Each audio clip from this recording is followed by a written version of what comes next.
We can't do this interview sitting here empty-handed. We must eat cake. What? You really did bring cake? We brought cake for the interview. Look at this little slice of heaven right here.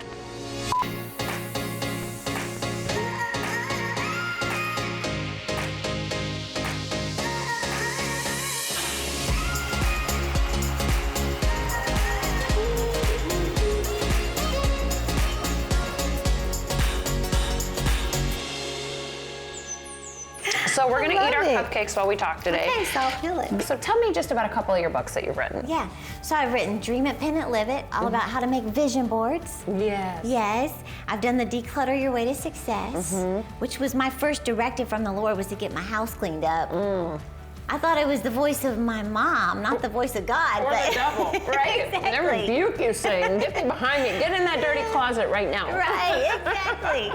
And then I wrote Pep Talk about the language of success, making positive affirmations and declarations. Changed my life.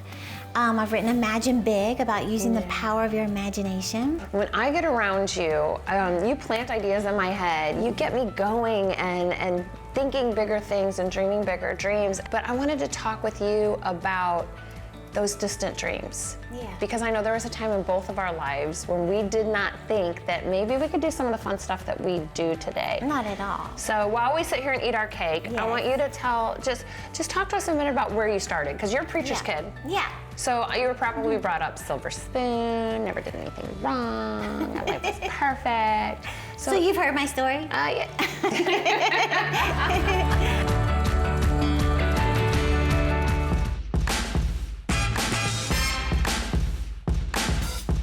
Dreamer, cupcakes, Paris. It takes two to make a thing go right. What's his name? Rob Bass. Me and God is what I mean. It takes two. Get, okay? If your dreams are possible, you're not dreaming big enough. Cupcakes with ice about that high, icing about that thick, yeah. Je rêve en grand. In French, I dream big.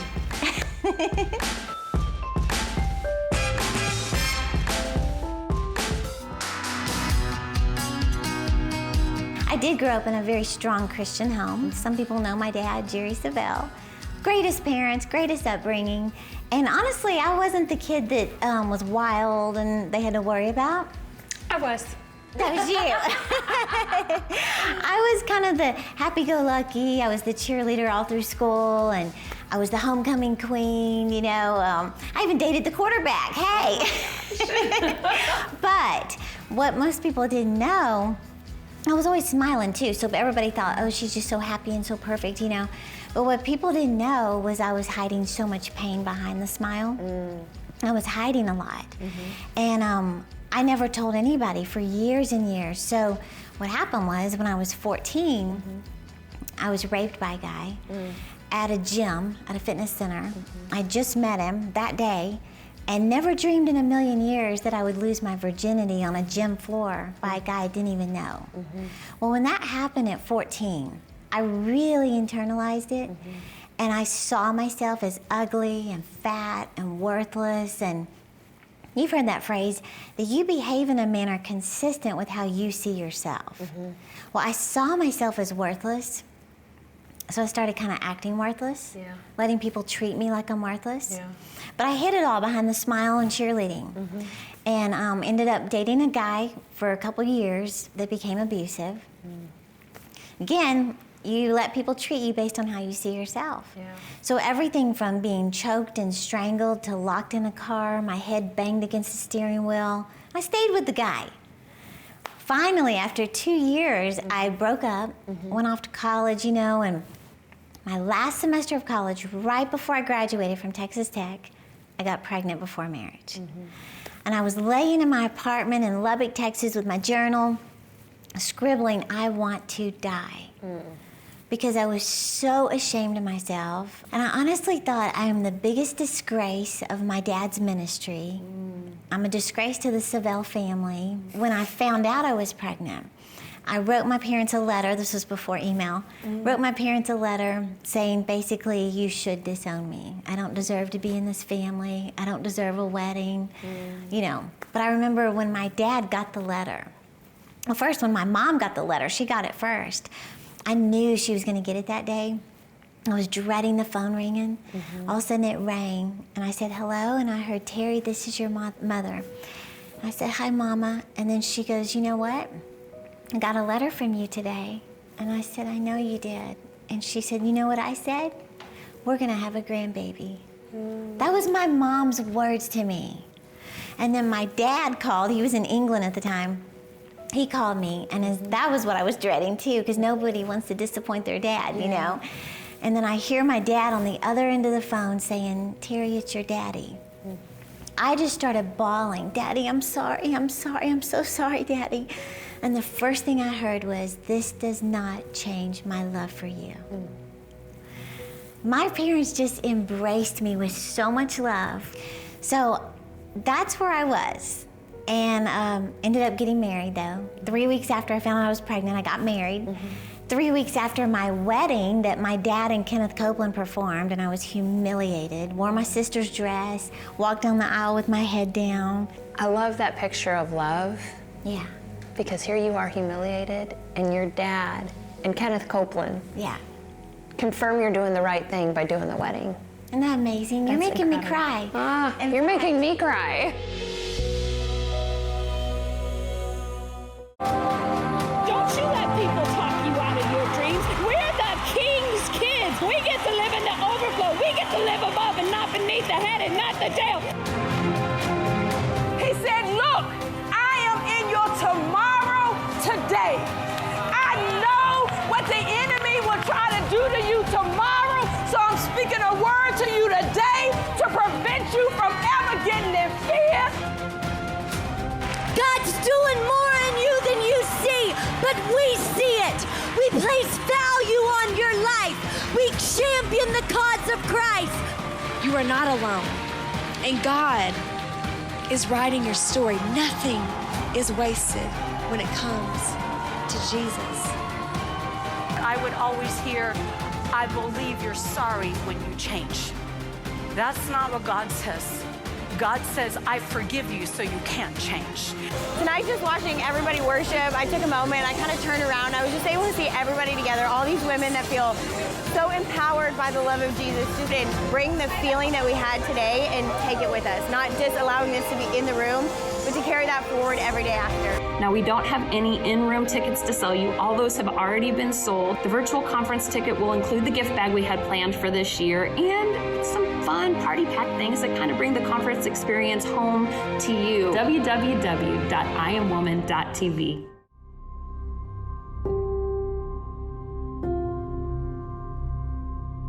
Well, I had the wedding, Nichole, and 3 weeks after my wedding, I go to the doctor for my first baby doctor checkup, and they find out I don't have a heartbeat. Baby doesn't have a heartbeat.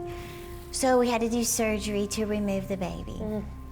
So here I have been through all this junk, humiliated, ashamed, then I lose the baby, and it just felt like, what is my life about? Like I'm such a failure now, I'm a loser, I'm a disgrace.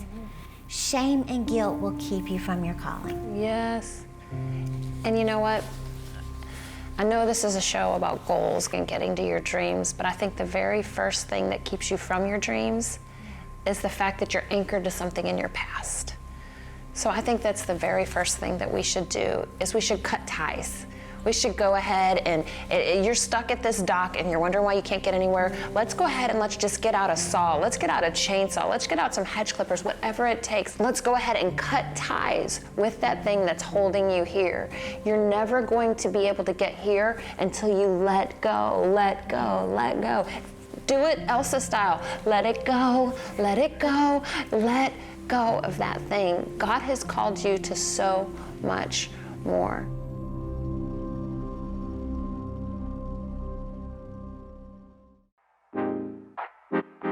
Reality is that sometimes we're going to slip below the line. We are going to worry, even though the Bible tells us not to worry. We do, and we get stressed, we get anxious, and I think it's because we don't have a vantage point of the outcome. It sounds very simple and even cliche, but just give it over to God, because your past does not define you, and God has thrown it into the sea of forgetfulness. So when you bring those regrets up, He doesn't even know what you're talking about, so why should we? I don't know what's going to happen right this minute, but I know who holds tomorrow. Yeah, I didn't have a success coach come to the house and lay out a growth track for me. What happened was I looked at my life. Yeah. I was separated from my husband. I was living paycheck to paycheck. I had not saved. So you were separated from your husband? Yeah, after we've been married for years, we separated. Yeah, it just keeps going. I was living paycheck to paycheck, paying my car note, paying my credit cards. My house was a mess. I was a mess. I had no vision for my life. And I had a 5-year-old little girl by this time who's looking to me for a role model. And I remember this defining moment of looking into my future and realizing, unless I make a radical decision to change, this isn't going to be a season of regret. This is going to be a life of regret. Wow, that's so good. You know, I remember hearing Joyce Meyer say, God will change your circumstances. I was like, yes, yes, yes. She said, but He'll change you first. Ooh, and that's the part that we resist, though, right? Yeah. Because God, I'm separated from my husband, change him. Yeah, He's the one with the problems. Yeah. All of them. He has all the problems that I have none. Yeah. But God wants to change us. Yes. So what I did, it sounds kind of funny, but I had no one tell me what to do other than I got out a piece of paper and I wrote down 5 things I'm going to make myself do for 21 days. Okay. So one was pray. Yeah, okay. Obviously, that's the time to run to God, not from God. Yes. Number 2 was to read. I hadn't read since college. You know, the only books I read for pleasure were gymnastics and the Dallas Cowboy Cheerleader Manual. Okay, that's it. Didn't we graduate from that? We read all the books, we're done. We graduated. Yes, I'm as educated as I need to be. The 3rd was to listen to a motivational message every day. Every day. The 4th was exercise, because I knew there is a connection between emotional health and physical health. Yes. And 5th was to write my dreams and goals. So back then, my dreams and goals were more like pay off the MasterCard, get the house cleaned up, you know, things like that. So that's where my transition started. So as I began praying, this was something my dad taught me. He said, every time you go into your prayer time with the Lord, take 2 things. I'm from Texas. A pencil that is Texas size. Yes. But he said, always take a journal and a pen. Okay. And practice hearing the voice of God. So I began doing this, and I found out successful people do this. Like Jim Rohn, the great success coach, he said a life worth living is a life worth recording. Yeah. So I began recording my time with the Lord, and this right here is what helped me identify direction for my life. God only honors when you honor Him. So if He spends His time talking to you, you forget conversations. I mean, can you remember what your daughter or your mom or your best friend said to you yesterday? Maybe, but maybe not. Right. So God will tell you something, it'll impact you in the moment. But a really smart person named Terry Savelle Foy once said that you forget things within 37 seconds. Yes. So if we don't honor God by writing it down, He's not going to say anything else. Right. In fact, it says in Jeremiah 30, verse 2, write all the words I've spoken to you in a book. So this becomes your GPS. This becomes your manual to live your dreams. One of the things Terry has been called is the cheerleader of dreams. So, little known fact, I was a cheerleader in high school, and I was a cheerleader. I was a flyer. You were a base.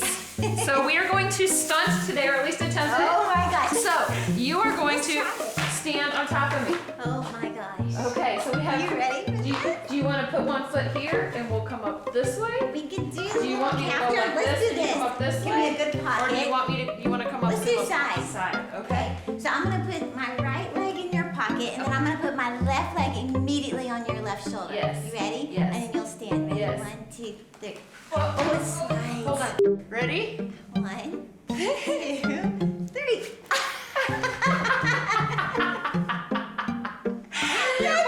That's not gonna wow the crowd. No. Okay, I'm gonna go this way and let the other side burn. Okay, I'm not used to going left, but we can do this though. I'm just gonna go around. We're better than this. We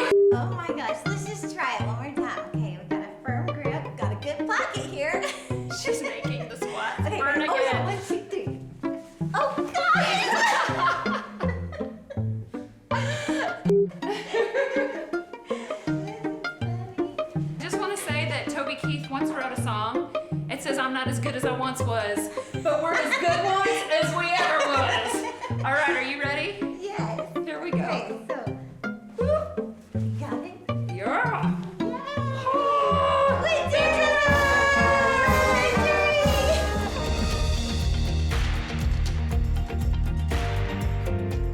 So this habit right here is vitally important, and that's what I started with. I love it. So the second habit was to listen to faith-building messages. So I thought, okay, if I'm really gonna do this and be consistent, when am I gonna do it? I was not disciplined back then. So I literally got a big old CD player, went to my parents' house, got a bunch of their CDs. This is what I did, Nichole. I got a Post-it, and I wrote push play. And I put it on my bathroom mirror, because that first morning I went in there and I was about to brush my teeth. Oh yeah, push play. And I pushed play and I began hearing God's word, hearing God's word. Cool thing is about hearing God's word, it changes you from the inside out. So this little habit that I'm doing while I'm gluing my eyelashes on, it's transforming me from the inside out. I started thinking bigger.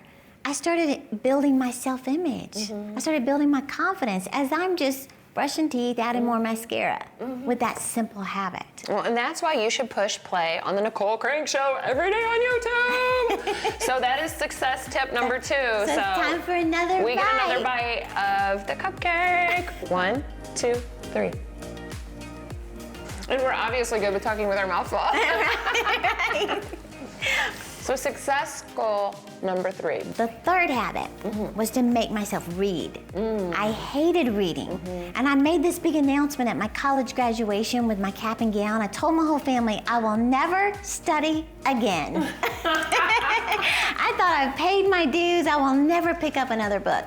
And the sad thing is, I kept my promise for 11 years after college. Wow. Never read a book. Yeah. So finally I thought, I've got to make myself read.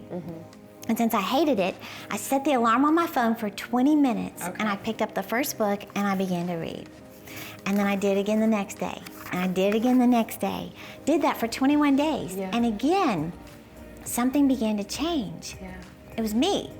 I began to think differently. I began to have more ideas at my workplace. People would say, how'd you come up with that? And I'd think, maybe it's from what I was reading. Well, the more I began to read, the more I began to learn. The more I began to learn, the more I began to earn. Here's what happened. The next 11 years of my life, Nichole, I went from ghostwriting books for other people to authoring my own books. That's a huge leap. Yeah, I went from attending conferences to speaking at conferences. Wow. I went from watching TV for hours after work to hosting a TV show. If you want to be a leader, you have to be a reader. I have another prop here. Is that okay? I'm a prop girl. I want to say I love props. It's the key to success. Oh. It's K-E-Y. Success must be big, because that is a really big key. Well, K-E-Y stands for keep educating yourself. Keep educating yourself. That's good. So we're going into the fourth habit, which is exercise. What I had to decide was stop looking at the 1 hour you don't have. Look at the 20 minutes you do have. Okay. And go for a walk.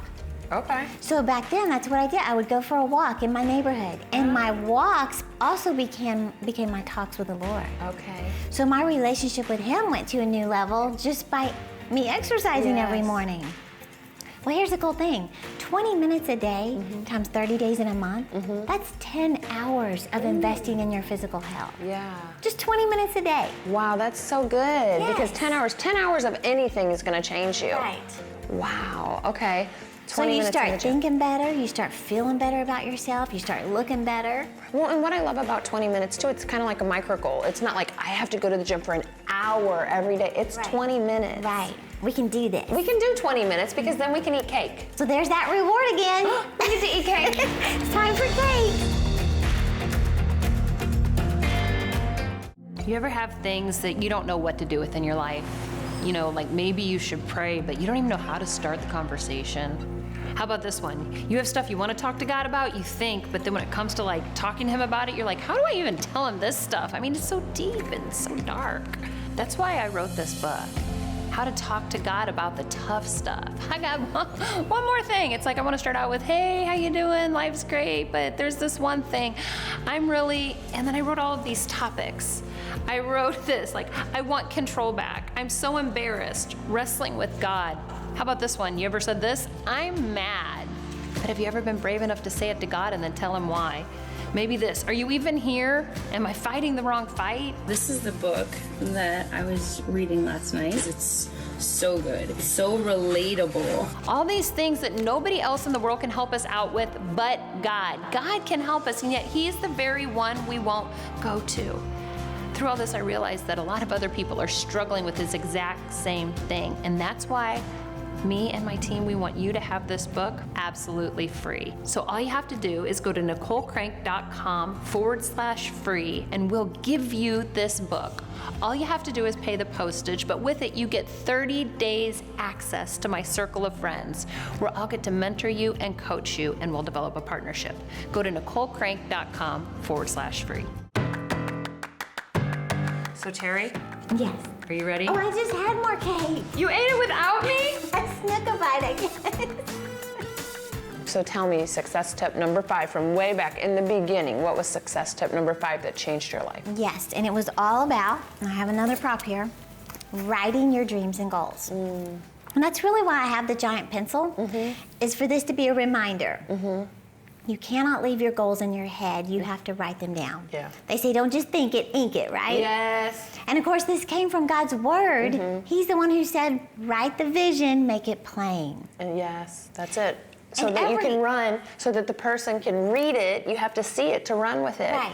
Because faith without works is dead. Right. But you don't even know what to work on if you don't remind. Because you even wrote push play. Yes. And if you hadn't wrote push play, if the words weren't there, you wouldn't have had the action. So you had the faith words. Yeah. You just needed a reminder to do the faith action. And it's the action that makes the difference, not the words. Right. But the action starts with the words. Exactly. So you start with words, but then you have to follow through. Yes. I love that. So I started just like writing, like the smaller goals of getting the MasterCard paid off. It wasn't one day I'm going to host conferences and have thousands of people. No, it was let's pay off that MasterCard. Let's clean up the kitchen. Then it would be, I want to pay off my car. Or it would be, I want to read 12 books this year. I just started writing my goals, and then I started achieving them. Well, that builds your confidence. Right. To go after bigger goals. Yeah. And that principle is so true, out of sight, out of mind. So if you're not thinking about them, looking at them, praying over them, you forget about them. In fact, they've proven in goal setting that that is the reason goals go unachieved, is out of sight. So they say keep your goals out of reach, but never out of sight. I love that. Yeah. You're also supposed to set goals that have about a 50% chance of happening. This is good. You need to write this down. Now, I like to tell people, dream as big as you can, dream about the Grammy Award and the house on the Pacific Ocean and all that. But let's also bring it down. Your yearly goals, let's pay off that visa. Let's pay off the student loan. Let's bring down your yearly goals to where it's something that has a 50% chance of happening. And you can let number 10 be win the Grammy.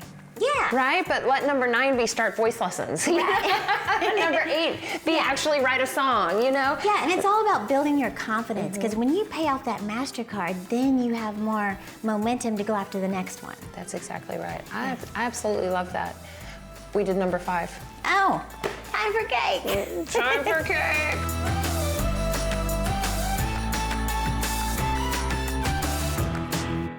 He wants to take you somewhere not good, great.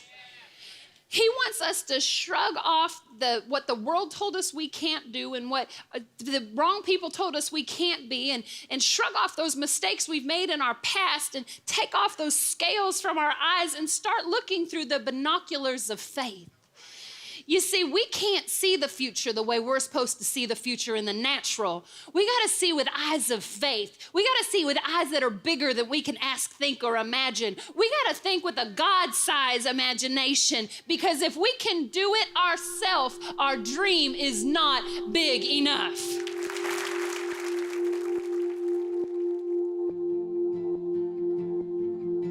You're in the perfect place for God to move in your life. So Terry, would you pray? I'd love to. For those people who, they might be driving while they're listening right now. I love how you can take the phone with you everywhere and listen to it anywhere, and you might be on an airplane, you might be in your room alone, you might be depressed, you might be lifting up something sharp to cut right now. But somebody could be waiting on the other side of your obedience to put the hurt aside, to lay the bitterness down, to go ahead and lay the anger aside, lay that lack of self-confidence aside. Would you pray for all of those broken things that are getting in the way of the future that God has for them? Yes, I would be honored. So, Father, in the name of Jesus, Lord, I just declare by faith that every person listening to this is listening by divine appointment. It's not an accident, it's not a coincidence. Father, I believe you're speaking right to their spirits. And Lord, I declare your word that says, do not remember the former things, nor consider the things of old. You're doing a new thing in their life, and now it shall spring forth. We declare today is a new beginning. It's a defining moment of getting rid of the past and moving on with the future. And Lord, I pray, Joel 2:25, that you will restore the years that the enemy stole. All those years that looked like a big waste, they weren't wasted. It was all preparation for where you're taking them. In Jesus' name, amen.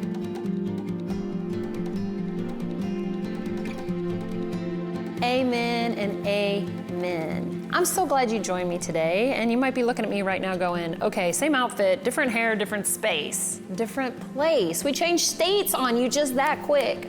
Why? Because life moves fast, and that is why I wanted to make sure that you took good notes. My friend Terry, she is a goal-setting genius. She talked about journaling, reading, listening, exercise, writing it down. She put amazing things, amazing tools in our hands to reach our goals. You know, one of the reasons I wanted to sit in Dallas and visit with her is I'm writing a book on goals that's coming out later this year, and I want to make sure you know about it. I want to stay connected with you through this process, and I want to come and aid you with it when that book comes out. So how do we stay connected? I want you to tell me your goals. Go to NicholeCrank.com/let's talk.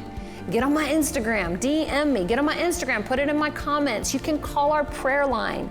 I want to pray about your goals with you. I want to celebrate when you reach them. I want to hear that God's guiding you and directing you in the way that you should go. I want to just know what's happening, because this does not end here. We can do this together.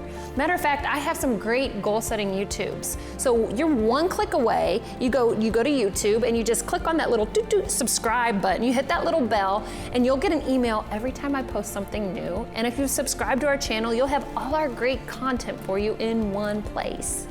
Doesn't matter where you are in the world. If you're in America, if you're watching us in Africa on Faith TV, in Scandinavia on King Station, if you're with us in Europe, if you're with us on Victory Network, if you're on YouTube, if you're on Amazon Prime, it doesn't matter. Let's stay connected. I want to see you reach your dreams. Terry's going to cheerlead you to your dreams, and I'm going to help get you there. Amen. I'm excited about that goals book coming out. Goals, vision, action, commitment, reward. These are words you're going to hear a lot of time. So write me this week. Tell me the goals that you're working on. And while you're in there, go ahead and tell me your favorite flavor of cupcake, because you know what I'm thinking about right now? That carrot cupcake was really good in Dallas. Why did I leave it there? I got to go find that cupcake. I'll see y'all in a minute. I'll see you next week. Where's that cupcake? Is that your second piece? There's a, okay. No. It's almost halfway gone. That's basically 1.5. That was delicious.